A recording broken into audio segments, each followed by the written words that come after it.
जय हिंद मित्रांनो, मी श्रेयश पाळेकर स्वागत करतो तुमचं श्रेयश मॅथ्स या यूट्यूब चॅनलवर. तर मित्रांनो, SSC GDचे 4 फेब्रुवारीची शिफ्ट संपली. आता त्या शिफ्टमध्ये पेपर कसा आला होता, कारण ॲक्च्युअल क्वेश्चन तर आपल्याला घेता येणार नाही. फक्त आपण ठरवू शकता की बाबा पेपरचा लेवल कसा होता, तेही म्हणजे जे विद्यार्थी पेपर दिलेले आहेत त्यांच्या माध्यमातून फक्त पेपरचा लेवल आपल्याला समजू शकते की सोपा होता, मीडियम होता का हार्ड लेवलचा होता. ते फक्त थोडंसं मी ॲनालाइज करून सांगतो. क्वेश्चन या ठिकाणी मी घेणार नाही, फक्त ॲनालाइज करून सांगणार आहे, जेणेकरून समोर जे विद्यार्थी पेपर देणार आहेत त्यांना थोडंसं कॉन्फिडन्स राहो की बाबा पेपर थोडा इझी लेवल आहे, आपण सुद्धा ह्या पेपरमध्ये मार्क पाडू शकता. कारण आत्ता जर सांगितलं की हार्ड लेवल आहे तर त्याचा अर्धा कॉन्फिडन्स डाऊन होऊन जाते. जे ॲक्च्युअलमध्ये क्वेश्चन आहेत तेच मी सांगणार आहे कसा पॅटर्न होता. पण सगळ्यात अगोदर जे आपल्या चॅनलवर या ठिकाणी किती तर 10K सबस्क्रायबर पूर्ण झालेले आहेत. 10,000 सबस्क्रायबर्स आपले ह्या चॅनलला पूर्ण झालेले आहेत. तर सगळ्यात अगोदर जे विद्यार्थी माझ्यावर नेहमी सपोर्ट केलेत, ट्रस्ट केलेत, त्या सगळ्या विद्यार्थ्यांचं मनापासून आभार. त्यांच्याचमुळे या ठिकाणी आज किती झाले, त्या ठिकाणी 10,000 सबस्क्रायबर आपले पूर्ण झालेत. कारण का, जे ॲक्च्युअलमध्ये तयारी करणारे विद्यार्थी आहेत तेच ह्या चॅनलशी जोडून राहतात. कारण ह्या महाराष्ट्रामध्ये चॅनल कोणतं म्हणजे एज्युकेशनल चॅनल मोठं होणं खूप मोठी गोष्ट आहे. कारण कसं राहते, आपल्या महाराष्ट्रामध्ये असेच चॅनल मोठे झालेले आहेत जे पोरांचे कमेंट वाचून किंवा कोणाला शिव्या देऊन हेच चॅनल आपण त्यांनाच मोठं करत गेलेलं आहे. कारण हे रियालिटी आहे, बाकी राज्यामध्ये नाही. बाकी राज्यामध्ये कोणी असं कमेंट वाचून चॅनल त्याचं मोठं झालं नाही. ॲक्च्युअलमध्ये जे मेहनत त्याच्या टॅलेंटवर ते शिक्षकाचं चॅनल मोठं होते. त्याच प्रकारे आतापर्यंत मी एक सुद्धा कमेंट कोणाचं वाचलो नाही, कारण लाईव्ह सेशन मी कधी घेतलोच नाही. रेकॉर्डेड फॉर्मॅटमध्ये आपले व्हिडिओ राहते, 1 मिनिट सुद्धा टाइम वेस्ट न करता टीचिंग राहते आपली. आणि त्याच टीचिंगच्या बळावर, टॅलेंटच्या बळावर आणि विद्यार्थ्यांच्या सपोर्टमुळे आपले किती झालेत या ठिकाणी, तर 10,000 सबस्क्रायबर पूर्ण झालेत. तर असाच सपोर्ट तुम्ही पुढे दाखवत चला. माझ्याच्यानं जितकं प्रयत्न होईल, जेवढं विद्यार्थ्यांपर्यंत पोहोचवण्याचं असेल एज्युकेशन, आणि ते पण फ्री एज्युकेशन, ते सगळं पोहोचवण्याचा मी या चॅनलच्या माध्यमातून प्रयत्न करतो. तर सगळ्यात अगोदर जे शिफ्ट झाली SSC GDची आजची, सगळ्यात अगोदर मी सांगतो की पेपरचा लेवल कसा होता. पेपरचा लेवल या ठिकाणी हार्ड नव्हता, हार्डचं टेन्शन घेऊ नका तुम्ही. इझी होता, easy to moderate. Easy to moderate म्हणजेच काय, मीडियम लेवल म्हणू शकता तुम्ही, मीडियम लेवल सारखा. आता याच्यामध्ये सगळ्यात पहिल्यांदा मी एक गोष्ट सांगतो, पेपर इझी होता ठीक आहे, पण काही जणांचा जे प्रॉब्लेम आले तेच मॅथ सेम चॅप्टर जे मी पहिलं शिकवलं होतं, जे ॲनालाइज करून सांगितलं होतं, जे इम्पॉर्टंट टॉपिक जे तुम्हाला पहिल्या व्हिडिओमध्ये जे स्टार्टिंगपासून चॅनलला जोडून आहे त्या विद्यार्थ्यांना सगळ्यांना माहीत असेल, जे चॅप्टर सांगितलं होतं तेच, जे प्रिव्हियस इयरचा 2024चा पॅटर्न होता, 2024चा जे पॅटर्न होता तेच पॅटर्न तुम्हाला ह्या वर्षी भेटले 2025मध्ये सुद्धा. त्याच्यामुळे जास्त काही घाबरायची आवश्यकता नाही. 2024च्याच क्वेश्चनवर तुम्ही जास्त फोकस करा, कारण हार्ड लेवल विचारणं चालेल. 2022-23चा पॅटर्न नाही. जर असता तर आपल्याला पहिल्या शिफ्टवरून समजलं असतं. आणि SSCचं एकच रूल चालते, जसा तुमचा पहिल्या दुसऱ्या दिवशीचा पेपर राहणार आहे तसाच पेपर शेवटपर्यंत जाणार आहे. एखाद पेपरमध्ये कधी अपडाऊन होते लेवल, पण ॲक्च्युअलमध्ये ॲन ॲव्हरेज जर बघितलं तर सेम पॅटर्न चालते. त्याच्यामुळं 2024च्या क्वेश्चनवर जे मॉक टेस्ट आहेत, मॉक टेस्ट ज्यांना मॉक टेस्टची प्रॅक्टिस केली 2024चे किंवा 2023चे, जास्तीत जास्त जे विद्यार्थी मॉक टेस्टची प्रॅक्टिस केलेत त्यांना 1001% बेनिफिट या ठिकाणी होणार आहे. जे विद्यार्थी ॲक्च्युअलमध्ये मेहनत केलेले आहेत, 6 महिन्यापासून अभ्यास केलेले आहेत, एका महिन्यामध्ये सिलेक्शन होणार नव्हतं, 6 महिने 1 वर्ष कोणाची डबल भरती आहे त्यांना 1001% ह्या भरतीमध्ये सिलेक्शन त्यांचं होणार आहे. हे आपल्याला समजायचं आहे. जे सगळे विद्यार्थी जिथं मिस्टेक केलेत किंवा जे गलती केलेत ते मी सांगतो. मी चॅप्टरचं तर नाव सांगणारच आहो. जे चॅप्टर आले होते, जे विद्यार्थी मला सांगितलेत की हे सर चॅप्टर होते आणि पेपरचा लेवल जास्त काय हार्ड नव्हता, जे शिकवलंय जे प्रिव्हियस इयर होतं तेच होतं. आता मॅथमध्ये जर कोणते चॅप्टर आले तर सरळ व्याजवर आला होता क्वेश्चन, चक्रवाढ व्याजवर होता, आणि जे शिकवलंय जे लेक्चर्स म्हणजे युट्यूबर आहेत तेच क्वेश्चन, त्यातलेच क्वेश्चन, तेच पॅटर्न विचारलेला आहे. कारण मी जे क्वेश्चन घेतो सगळे प्रिव्हियस इयर बेसच घेतो आणि प्रिव्हियस इयरच रिपीट होणार आहे. त्याच्यानंतर सरासरीवर आलं होतं, हे सरासरीवर सुद्धा 1 शॉट लेक्चर पूर्ण आहे. चक्रवाढ व्याजवर, सरळ व्याजवर, नफा तोटावर सगळ्यात जास्त विचारले, नफा तोटा 2-3 क्वेश्चन नफा तोटावर येते. नंतर शेकडेवारी, गुणोत्तर, नंतर बॉडमॉसवर एक आलं होतं, नॉर्मल होतं, जास्त काय हार्ड नव्हतं. त्याच्यानंतर वेगवेळ अंतर, वेगवेळ अंतर याच्यावर काय डीप नव्हतं, नॉर्मल वरच क्वेश्चन होतं, जास्त काय हार्ड नव्हतं. इझी टू मॉडरेट लेवल मॅथमध्ये एवढं. त्याच्यानंतर आणखी काही चॅप्टर राहू शकतात, पण जे विद्यार्थ्यांनी मला सांगितले ते एवढे चॅप्टर तर याच्यावर म्हणजे फिक्स होते, म्हणजे होतेच. रिझनिंग मध्ये बैठक व्यवस्था जे की येणार म्हणजे येणारच होतं बैठक व्यवस्था, कारण तुम्ही मॉक टेस्ट जरी दिला, मॉक टेस्ट मध्ये सुद्धा बैठक व्यवस्थेवर क्वेश्चन येतात, हे येणारच होतं क्वेश्चन. नातेसंबंधवर क्वेश्चन, नंतर सिरीजवर, श्रृंखला आपण ज्याला म्हणता, सिरीजवर क्वेश्चन आलेला आहे. त्याच्यानंतर जे आपल्याला अल्फाबेटिकल ऑर्डरनुसार लावायचं क्रम होतं, ज्याच्यावर मी एक व्हिडिओ सुद्धा टाकलो होतो शॉर्टमध्ये, अल्फाबेट ऑर्डरमध्ये, ते एक आलं होतं. त्याच्यानंतर दिशावर एक होतं क्वेश्चन, दिशावर एका शिफ्टला आले, एका शिफ्टला आलं नाही, त्याच्यामुळं थोडंसं याला. नंतर कथन निष्कर्षवर हे फिक्स आहे, कथन निष्कर्ष ह्याच्यावर येणारच होतं क्वेश्चन, आले पण. त्याच्यानंतर आरसा किंवा पाण्यातील पैकी एक येणार आहे, आरसा किंवा पाण्यातील प्रतिमेपैकी एक येणार आहे. अजून काही टॉपिक आहेत, सिम्बॉल एक्सचेंज करणं म्हणा, पण जे विद्यार्थ्यांनी सांगितले ते हे आहे. सिम्बॉल एक्सचेंजवर बी क्वेश्चन, म्हणजे जे प्रिव्हियस इयरचा पॅटर्न, मी काय सांगितलं अगोदरच, जे प्रिव्हियस इयरचाच पॅटर्न आहे तेच पॅटर्न रिपीट आहे. त्याच्यामुळे प्रिव्हियस इयरवर जास्त कमांड मिळवा तुम्ही, बाकी येऊन जाते सगळं पेपर, काय तेवढं काही जास्त काय हार्ड राहणार नाही. एवढ्या चॅप्टरवर थोडंसं एक वर नजर फिरवा.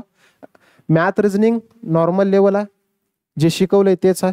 राहिली गोष्ट जीकेची, जीके थोडंसं मॉडरेट लेवल आहे, मॉडरेट लेवल, कारण सगळं कॉम्पिटिशन जीकेवरच राहते. कारण जीके मध्ये अगोदरपासूनच विद्यार्थ्याला मार्कचं प्रमाण थोडंसं कमी आहे, कारण मॅथमध्ये पोरगा आउट ऑफ पाडल, रिझनिंग मध्ये आउट ऑफ पाडल, पण जीके मध्ये थोडंसं प्रॉब्लेम येते. त्याच्यामुळे जीके थोडंसं चॅलेंजिंग होतं.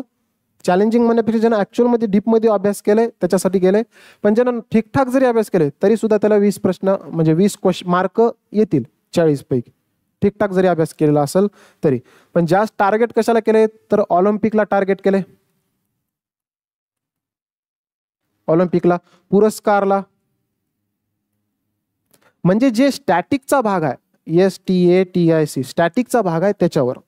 आणि मी पहिलेही तुम्हाला सांगितलं होतं, एक अजून सुद्धा माझा व्हिडिओ ते पडून आहे, की जीके वर जर सगळ्यात जास्त कुठं जर टार्गेट करत असेल SSC, तुम्ही काढून बघा ते व्हिडिओ. सगळ्यात अगोदर तर ते स्टॅटिकला करते म्हणलं होतं मी, स्टॅटिकला, आणि त्याच्यानंतर इकॉनॉमिकला करते म्हणलं होतो मी, इकॉनॉमिकला.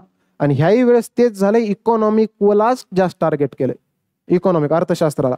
स्टॅटिकला तर सगळ्यात जास्त राहणारच आहे, पण सोबत सोबत इकॉनॉमिकला जास्त टार्गेट केलंय. तुम्ही जे विद्यार्थी पेपर दिलेत त्यांना एक वेळेस विचारून बघा, जर कोणते मित्र असेल तर इकॉनॉमिकला थोडंसं वेटेज जास्त आहे. बाकी आलेत हिस्ट्री, पॉलिटी, ते सगळं तर आलेलं आहे, ते तर करायचंच आहे, पण जास्त टार्गेट स्टॅटिकवर तुम्ही फोकस करा. जास्त करून ऑलिम्पिकवर, पुरस्कारवर, जे पण काही आहेत त्याच्यावर थोडंसं जास्त टार्गेट करा. लोकनृत्य असतील ते सगळ्याच्या सगळे एक वेळेस रिव्हिजन करायचं आहे. थोडंसं चॅलेंजिंग राहणार आहे, जास्त पण काय अपेक्षा करू नका जीके कडून आपल्याला जास्त मार्क भेटतील.